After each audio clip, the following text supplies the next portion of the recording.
How's it hanging, dudes? My name is Sean and welcome back to another Jurassic World Evolution video. And in today's video, we're going to do a little bit more speculation. So we know that the Fallen Kingdom DLC is coming, and the previous video we just had was speculating on some of the extra DLC, especially as far as weather goes.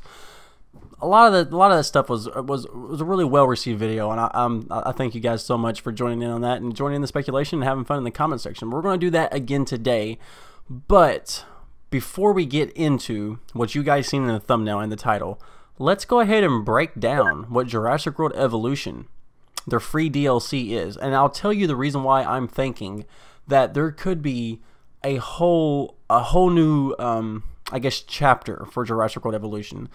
Some of the details that Game Informer has, that this interview that they've done with the lead animator, whose name is Nick Rogers, by the way, you know, he's the lead animator.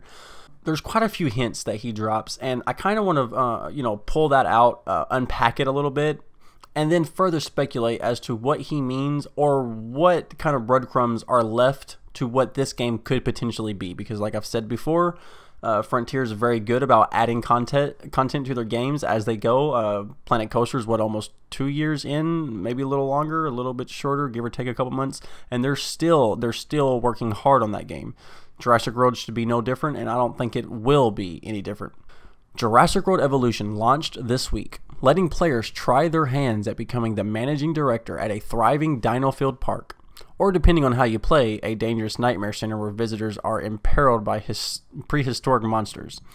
During E3, I met with Frontier Developments to learn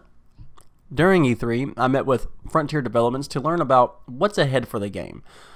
And it's coming sooner than you may expect. On June 22nd, a free gameplay update, that's right, a free gameplay update is hitting the game on PS4, Xbox, and PC.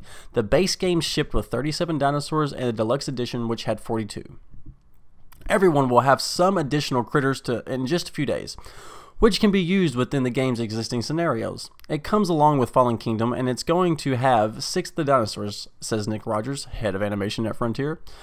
We've got the Indoraptor, which is a new hybrid, and he's completely mad. It's very difficult to contain, and it has a completely unique animation from the other dinosaurs.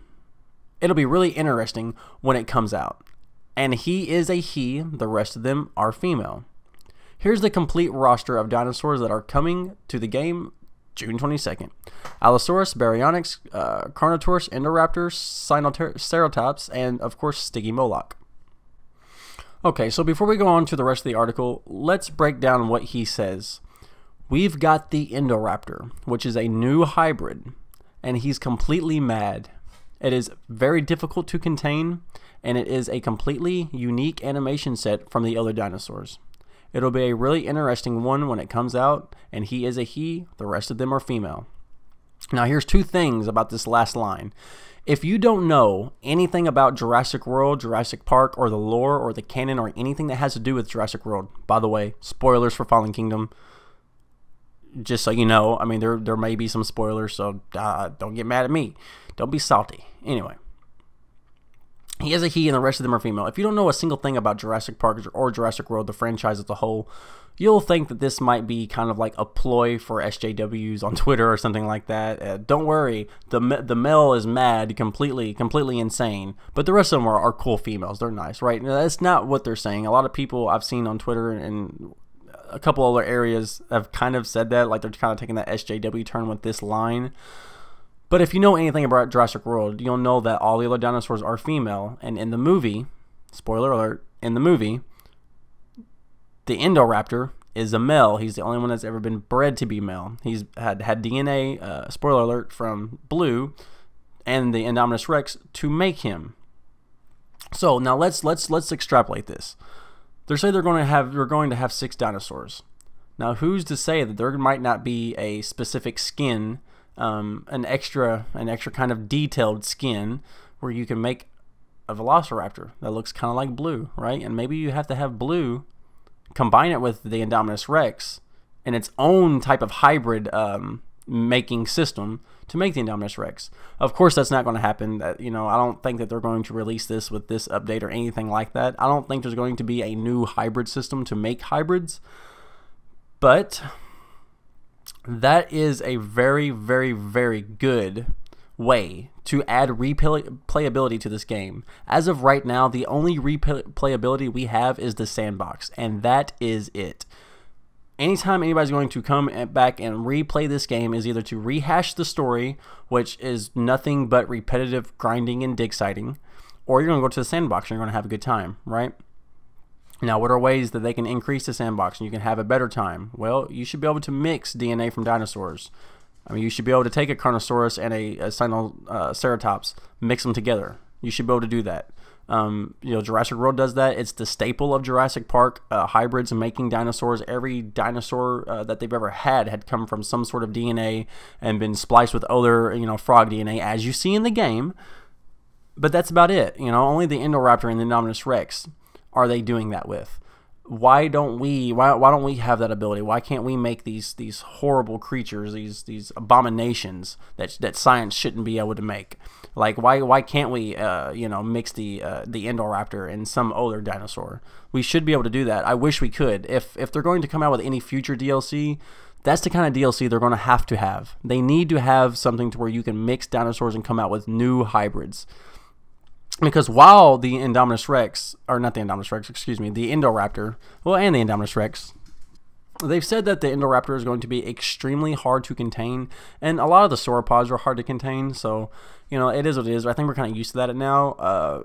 They should actually add a higher tiered fence for the Indoraptor. Because what we've seen in the Indoraptor, he's never really had an enclosure. He's been in this little tiny cage, you know, smaller areas all its life. He's never really had an actual enclosure. And it's going to be quite intelligent. It's going to know that the power's out. It's going to know how to climb, how to get through a fence. It's going to know the weak spots. It's going to know the areas that you don't have a double fence up, right? That being said, why can't we make other hybrids and make other dinosaurs that aggressive? Why can't we have a herbivore that's that aggressive? Why can't we mix our own hybrids? We need to be able to do that. And I think that with these small breadcrumbs that they're giving us, I think that that's what they're trying to do. Like the Indoraptor is a male, and all the other ones are female. Is he saying that we might be able to breed them? Maybe. I think that might be a stretch, and I think that might be something that could come way later if the huge fan base wants it. But when he says it that way, he really is kind of just leaving it open-ended, up for your interpretation. But the line, and he's a he, and the rest of them are female, I think he's literally just describing them, that they are, you know, canonized. The Indoraptor is a he, and the rest of them are female. Now, will that make him a little more aggressive? I don't know. There's a lot of paleontological studies, that was a mouthful, that show that, in fact, quite a lot of female carnivores and herbivores were quite a bit more aggressive than male. So if that's what he's trying to get at here, then, you know, like, so be it. You know, the Indoraptor is a male, but I think that a female Indoraptor would have been just as terrifying, just as ferocious, if not even more, being as a lot of females were thought to be even more egregious than some of the males, right? Not in the Jurassic World canon or park canon, but actual, like, you know, dinosaurs back in the prehistoric areas, right? And before we go into the rest of this article, I do want to say that I am going to have my review of this game coming out. I'm also going to have a little bit more speculation about what we will see further in the game, different game modes, different types of stuff like that. You guys have really been giving me a whole lot of ideas in the comments section, and we're actually going to compile a list of things of ways they can make this game better, right?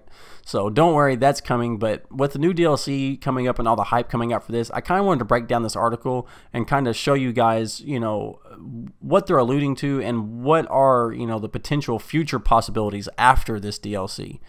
Okay, so Nick Rogers goes on to say, they are really cool as well. Baryonyx is one of my favorite dinosaurs anyway. They're just awesome ones to have around.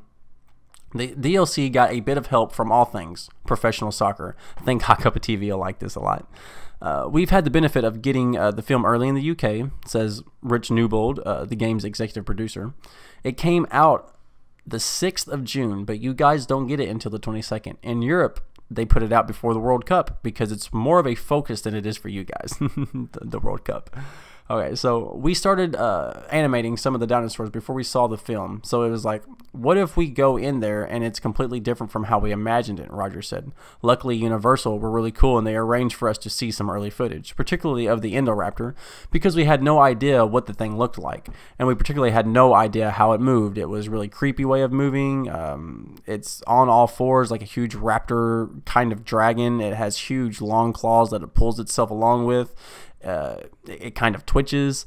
It's like it's not quite right, and it's not quite made properly. It's one we had to start completely from scratch, and we really enjoyed it because it moves in such a mad way. It really gave us a chance to push the boat a little bit on the animation.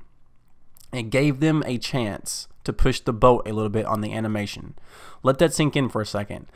You know, everybody at Frontier, they can't really be open about how bad Universal is with their time constraints and what they're allowed to use. Like he even says right here, like they really didn't even know what some of the dinosaurs looked at. Luckily, Universal was able to provide them with some early footage. Like why wouldn't they provide them with the entire movie? Why wouldn't they give them every single thing they need to make their game the best game they possibly can? Especially since Jurassic World Fallen Kingdom and DLC is really riding on between the game and the movie.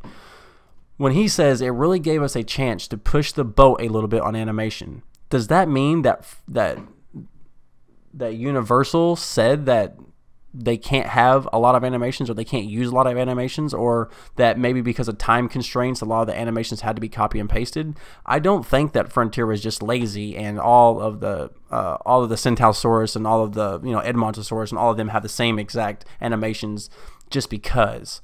I think it was either a time constraint on Universal, or Universal said that they don't want each dinosaur being so unique, right? They really want to put an emphasis on some of the dinosaurs that were being sold in these later movies. I think that's what it is. So I think this is a little way for Nick Rogers to kind of put an elbow in there and say, hey, look, guys, it gave us a chance to push the boat on little animation instead of copy and pasting. Velociraptor and Deinonychus. You know what I mean? Like, I think that really wasn't their decision, and if they was able to do it their way, they would probably make those animations so unique to every single dinosaur, given the time was provided, right? So I think that's what he's doing there, and I don't want to put words in his mouth, and I really don't think so, but it does seem kind of like a dig at Universal. It really gave us a chance to push the boat a little bit on animation, as if he'd never had a chance before, or as if their hands were tied and they couldn't do a whole bunch of cool different kinds of animation, right? Like different kill animations and stuff like that, right? Okay. So let's finish up this article real quick. What's ahead for Jurassic World Evolution? Just like Jurassic Park itself, the answer to that question may lie in the past. We don't have anything to announce right now, but if you have a look back at what our post-launch plans were with other games, you'll get an idea of how Frontier tends to support our games, Roger says. We're still working on Elite Dangerous 3 years after launching it. I'd be amazed if we didn't keep launching stuff, but officially, there's nothing to announce. Okay, so what that says is there's nothing that they're going to announce immediately. There's not going to be any huge announcements for any DLC after this. But he also says, hey, we're still working on Elite Dangerous 3 years after launching it. Okay, so he's letting you know that, yes, they keep working on these games. Planet Coaster, they're still working on that one. They're going to continue to work on this one. But again, you guys got to realize that they're working with Universal. A lot of times their lips are sealed. If there's any new dinosaurs in the third movie, Frontier's not going to be allowed to tell us about it. You see what I'm saying? And also, Frontier is not allowed to announce anything beyond what Universal would allow them to, I would imagine. I don't think there's, a whole crap ton of creative freedom, or even especially marketing freedom with this game and the dinosaurs, without giving away a lot of the stuff that's going to be in the movies and the future movies, or any sort of I guess films or small shows that they make with this. But he says, what's ahead for Jurassic World Evolution? Just like Jurassic Park itself, the answer to that question may lie in the past. Now this is where it segues into some of our other speculation that we'll be doing on a different day. What about the Mesozoic era? What about just any, you pick an era. A lot of the dinosaurs from Jurassic Park weren't even from the Jurassic era. So why isn't there a Cretaceous DLC. So there might be a whole host of that. After Frontier gets done messing with the Jurassic World canon dinosaurs, they might have creative freedom just to add whatever dinosaur they want to add. I think that might be a slight hint at what they're dropping here. The answer to that question may lie in the past. So, and you know, dinosaurs go back millions and millions and millions and millions of years. So there's a whole crap ton, a whole host of dinosaurs, flying reptiles, you know, aquatic marinous reptiles. Like the sky's the limit, and I think that little line right there is a small snippet, and I think that's what he's alluding to, and I think he's just telling the fans, hey, everybody calm down, everything's going to be great, everything's going to be fine, there's going to be plenty more coming. I'm just not allowed to tell you guys that. So I hope I broke this article down for you guys really well. And I hope I was able to extrapolate a little bit more as to what Nick Rogers maybe had been saying about this. It's 100% speculation. It's not like I have him right here next to me with a gun to his head and what did you mean about this? But, you know, with these small little slight hints, and these guys are smart, especially Nick Rogers, you know, he's going to let the fans know what they need to know whenever he speaks. But he's going to do it in a way that doesn't get him in trouble with the people he works with, you know, Universal and these big production companies, right? So I hope this helped you guys out. If you guys have the idea of making your own hybrids, let Frontier know about it. Let Universal know about this. We need this game to have replayability, and that's a good way to add replayability, making your own hybrids. We got to get them on this, guys. I want to see you guys in the comment section down below. Let me know what would be your favorite hybrid. What are ways we can do to improve this game? What do you guys thought about this particular article? And yeah, guys, that's all I really have for you guys today. I hope you smack a like. I hope you subscribe if you're new. I hope you turn on that notification bell because it is of you know, utmost importance.